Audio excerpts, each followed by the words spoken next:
Welcome back to From Days to Years. This is two of the episode with my friend Jennifer, and she's telling you her journey, her path with breast cancer. And in this series, it's called If I Tell You My Story. So we're going to go back with Jennifer.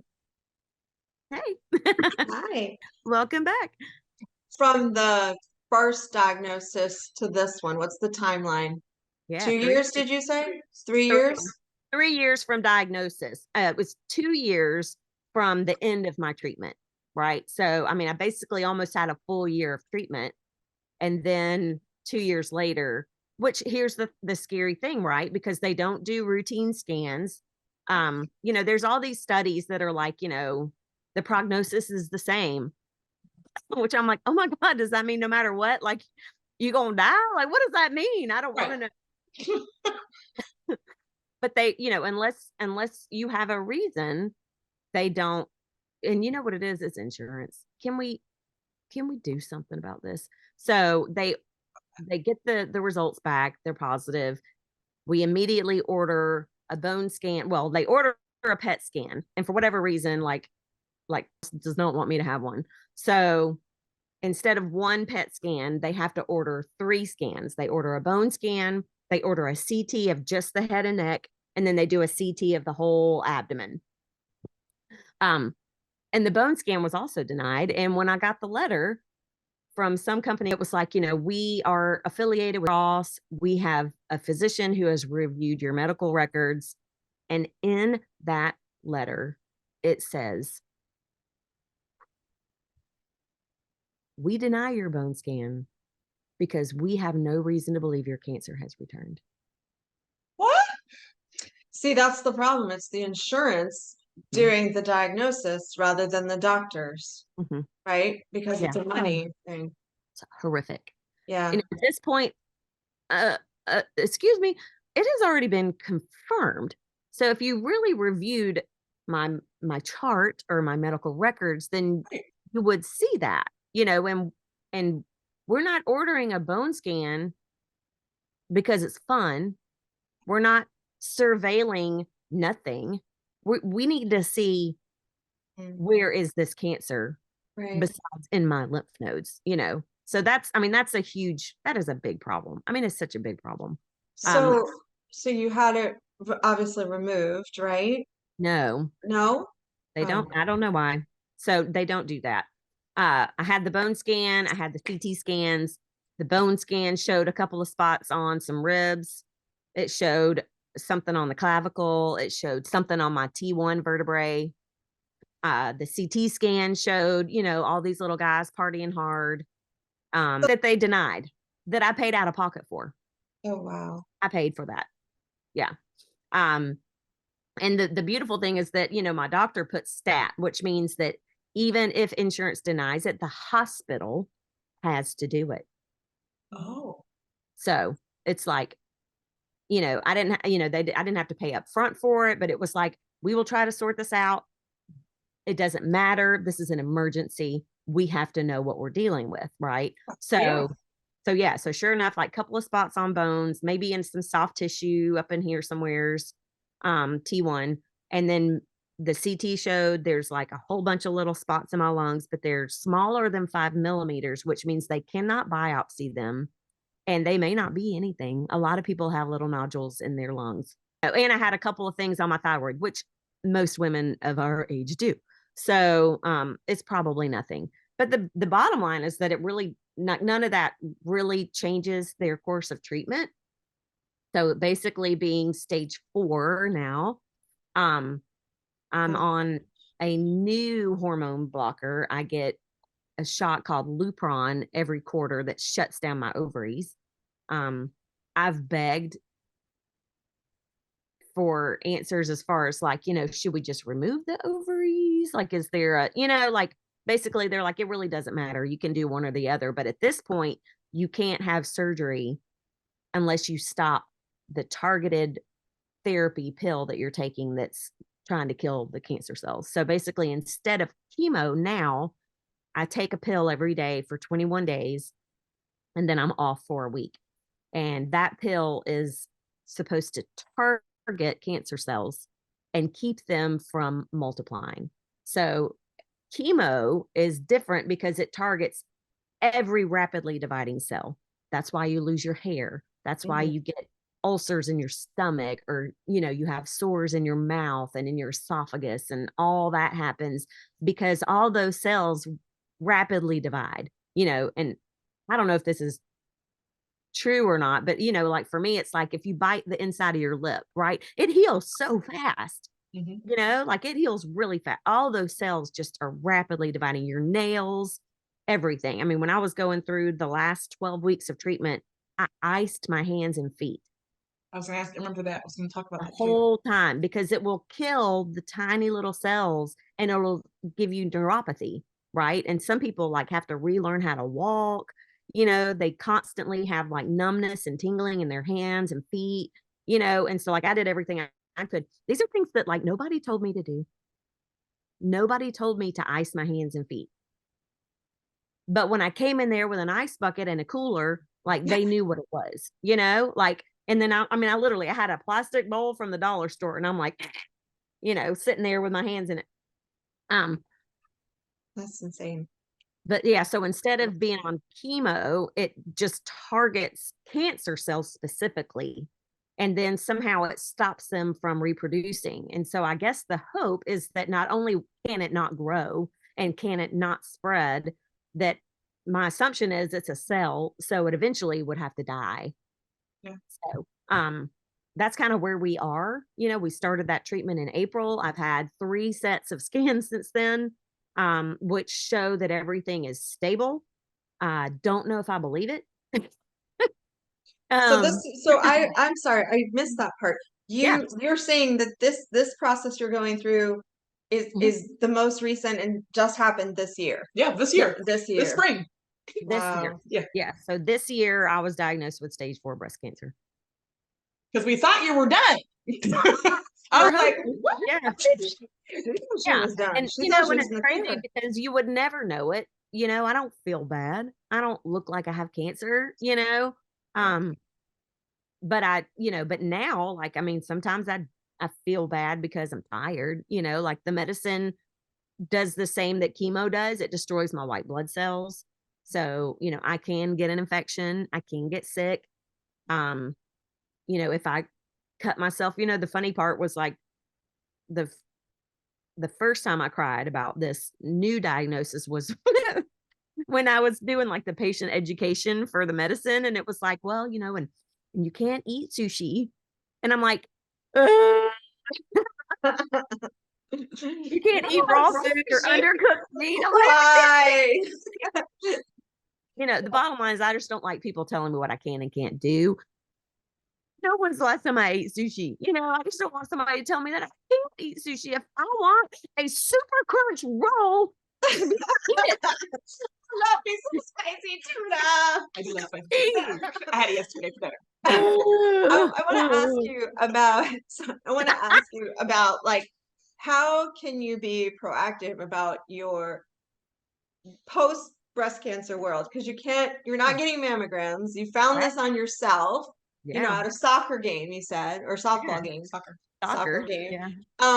So what do you advise women to do who are post breast cancer, in a post breast cancer world, or maybe have felt something and don't know what to do because their doctor has said no, forget it? Or I mean, how do you talk to your oncologist about what's going on? Like, who is your go-to if you can't get a mammogram?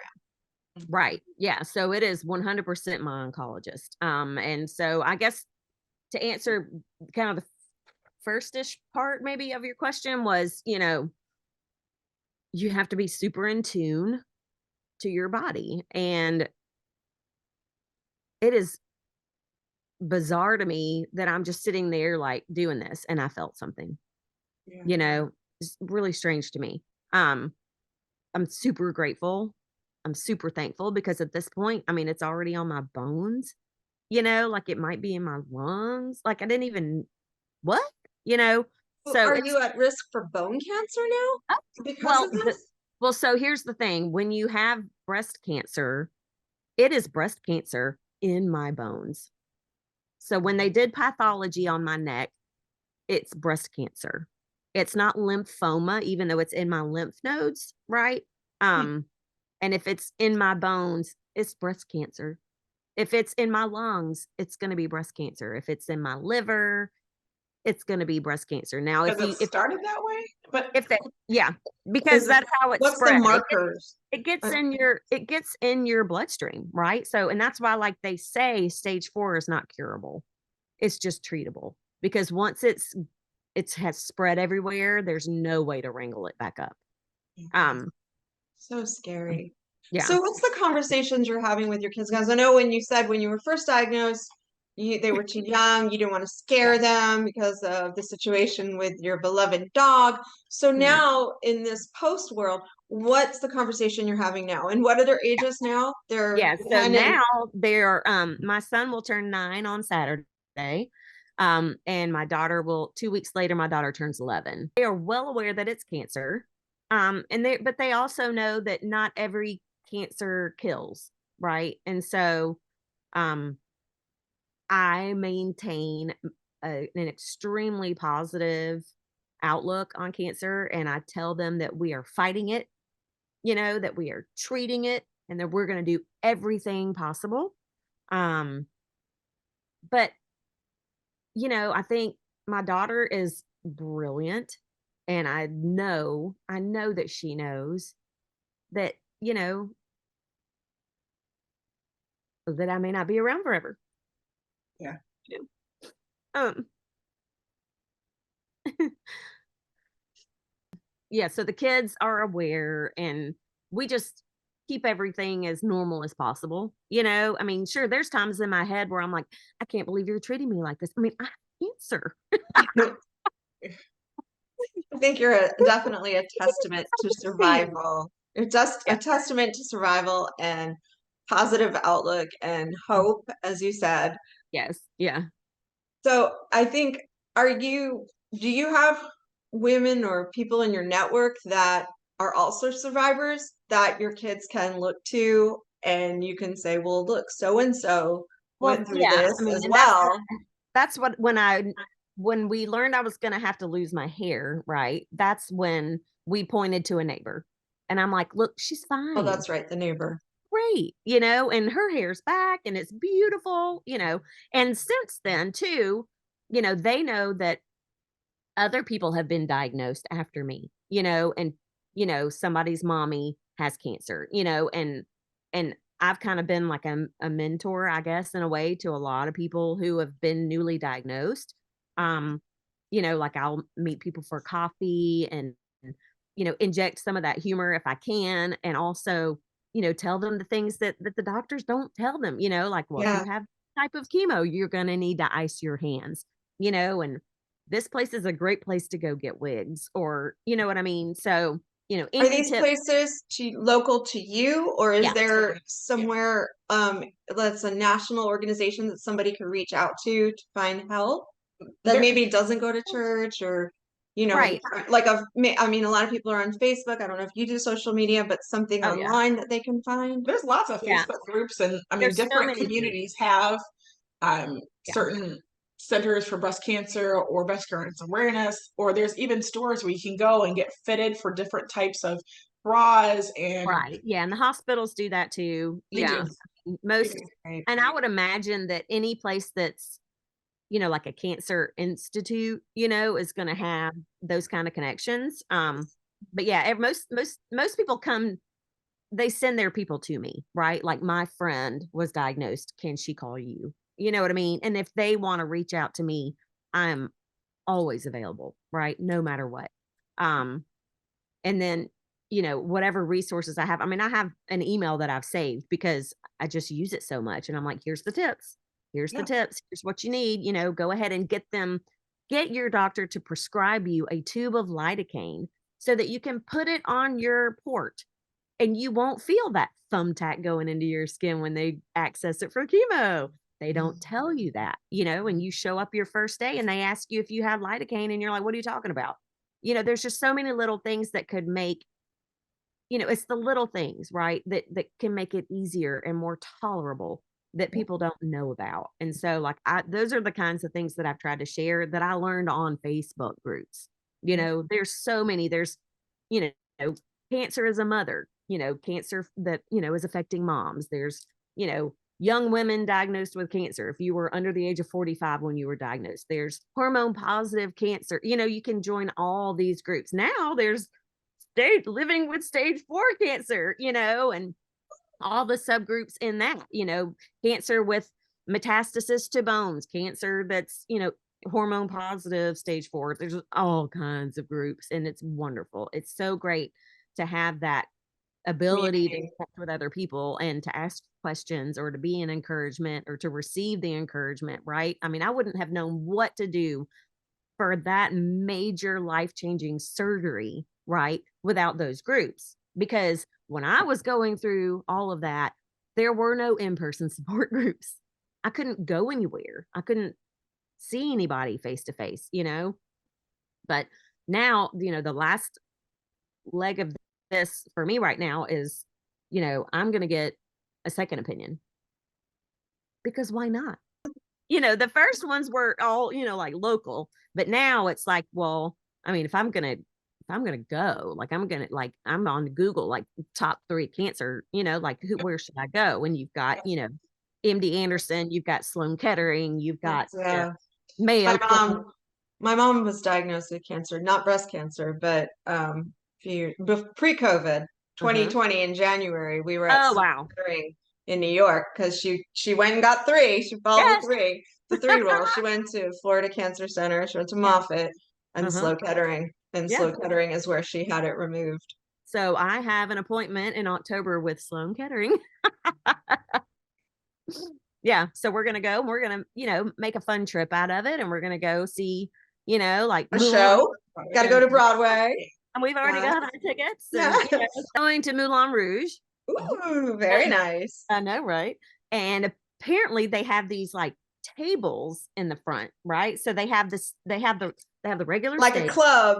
Like a Yes, club, right? yes. So they have the stage, and then they have like a little catwalk, and then it comes out in a T. And inside, in between the catwalk and the stage are tables. And I was like, when Absolutely. will we ever get to do this? You know, like Yes. we are sitting at a table and we're gonna be looking up some skirts, and it's gonna be so Is fun. it the whole family? Is the whole family going, or is it just Oh, you and no, husband? it's just me and the husband. You know, Nice. I don't know why. I figure I should have a free pass to take my kids out of school whenever I want, but I don't. Absolutely. But I did take, you know, if you take your kid out of school with an unexcused absence too many times, you know, you'll get in trouble. And if you do it like 5 times, you'll start getting like nasty letters. So Yeah. I did take my daughter out of school last week for 3 days, and we went on our first ever girls trip. And so, you know, I took her to Nashville, and, you know, and this is something I would say to somebody with or without cancer, right? Is to do those things. You know, yeah, I mean, I might have like a very much more so urgent, you know, feeling about those things. And, you know, we have conversations that I would probably rather save for later. But, you know, I mean, realistically speaking, and my mother and my husband would slap me in the face if they heard me, you know, there may not be a later, you know. I don't think that's the way it's going to be.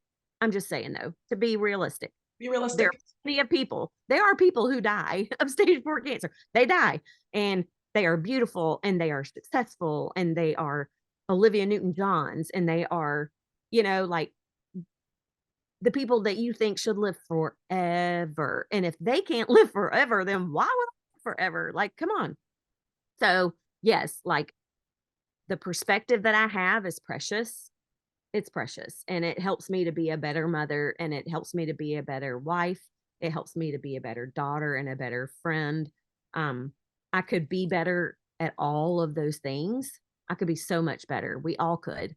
But, you know, this is the one thing, like, it really makes you take captive every thought, because you may not have time to take it back.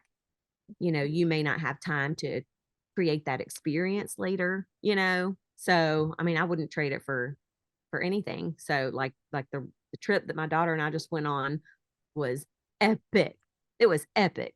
And, you know, speaking of breast cancer and all things pink, like I took her to pink, and it was so fun. That woman is a rock star. It was amazing. It was so much fun. But New York will be an adults trip only because I don't want to go to jail for taking my kids out of school. I think you'd be Yeah, okay. that would not be good. But Jennifer, I And really appreciate you opening up your story. I'm gonna cry again, but it's okay. I'm having a hot flash. I really appreciate you having a hot flash. I'm having a hot flash. Oh Lord, I had one of those last week. I appreciate you opening your story and your home and your heart and your heart to women that you know, women when you don't know, women that are going to continue to come to you because of what you've gone through and the path that you was chosen for you, because no one chooses this.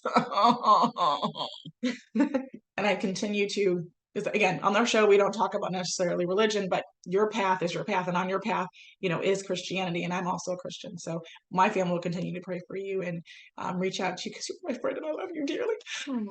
But thank you for opening your heart and opening your time and sharing your story with us. And for our viewers out there, if you want to contact Jennifer, I'll get you the email address. For those of you who have more questions about what it's like to be a mom and a wife or mom, going through this journey of now stage 4 cancer, and how do you deal with it? What should you do and the resources you have? And the biggest thing I've heard Jennifer say is, one, you got to be as positive as you can be. You're going to have down days. That's life, baby. You're going to do that. But stay as positive as you can so you can feed yourself and feed your family. Also be an advocate for yourself. No one is going to advocate more for you than yourself. So if you think something's not right when you get a diagnosis, a medication, if you feel that funny mommy gut rising up, say something. You see something, say something. They tell you that when you see some things out in the world. But if you see something in your own body, be an advocate for yourself. Get 3 different opinions. Not everyone is going to give you the best of what they have at the time. Again, a doctor's a person and they might be going through something in their life. It might be a little distracted. Should they be? That's a judgment you can make. So get those 3 different opinions so that you can have the best information for you. Another advocacy thing, advocate for your insurance. Sometimes insurance will tell you no. Sometimes you go back again, they might tell you yes. So those are some of the things I heard Jennifer saying. And I so appreciate you sharing your story once again on From Days to Years. Make sure you go to our website, our social media accounts on Facebook, Instagram, and TikTok. And try not to wrap this up so I don't continue crying here. I love you so much. Thank you. Thank you for being here. Thank y'all. I'll see you soon, and y'all share our site. Bye.